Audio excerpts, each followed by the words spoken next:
BalconyTV. Hey, this is Earrock with BalconyTV Nashville, continuing our Grammy Week coverage. We are here at the Sabin Theater in Beverly Hills, California, for one night only, celebrating live music preservation. We're going to get some interviews with guests and get their take on what that means to them. The Grammy Foundation is has a mission to educate our children, keep them going forward, let them know the culture, let them know where their music come from and what their music is all about, and to encourage them to do whatever they think they want to do as far as music is concerned. And we're here to help them excel and make them giants in music. Charity to me is a must. It means to give back. We are all blessed to do what we're doing and make a living at doing what we love. The only way you can pay that back is to give back.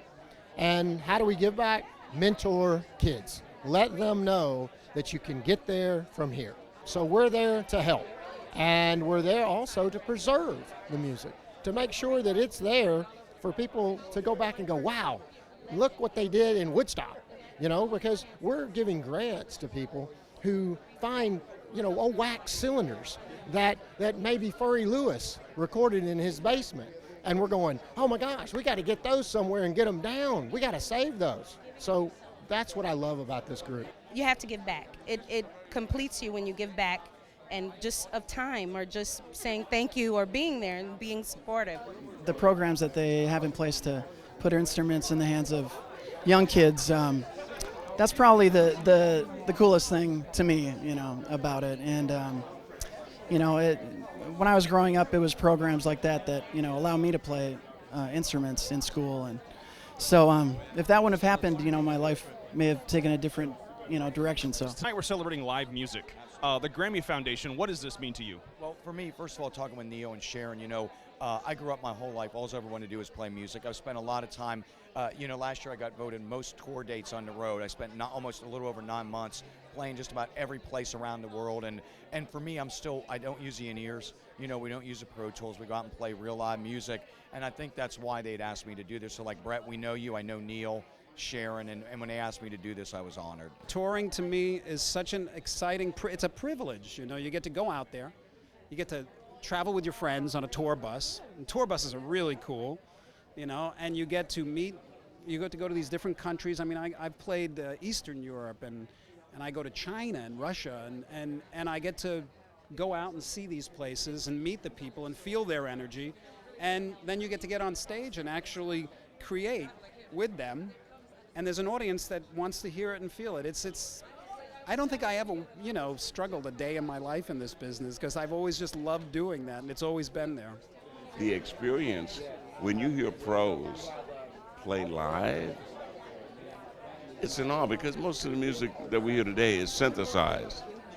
When you hear pros play a song of the 50s or the 60s, and they rehearse it once and cut it, that's the greatest joy, the greatest feeling in the world. So then, best live experience you've had? My favorite live experience was Springsteen, because I saw Springsteen by himself. He booked himself into a venue in Nashville called the Ryman Auditorium. Yep. It's the Mother Church of Country Music. And I went and saw Springsteen there on about the fourth row. And he literally walked out on stage while the lights were still up. We're all standing around, and he taps the mic, and he's like, excuse me.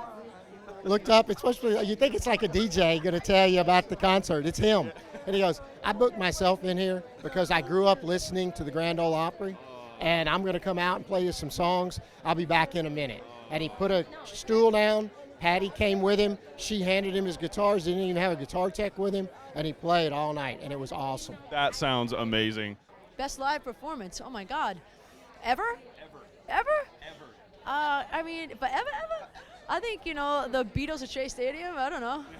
Yeah, that's a long time ago. They raised the bar, from nothing to something unbelievable that hasn't been matched. My best performance? 2005, I was in Barcelona, and I hadn't slept for 2 days because I was flying in from some bizarre place, and I had to do 2 full 2.5-hour shows. And during the second show, I entered this kind of like altered state of consciousness, I guess, because I was like sleeping basically.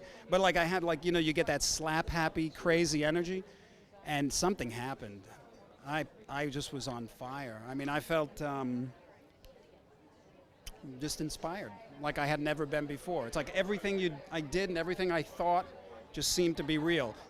Well, that's all we got for you here at the Sabin Theater, celebrating the 14th annual Grammy Foundation one night only live music preservation.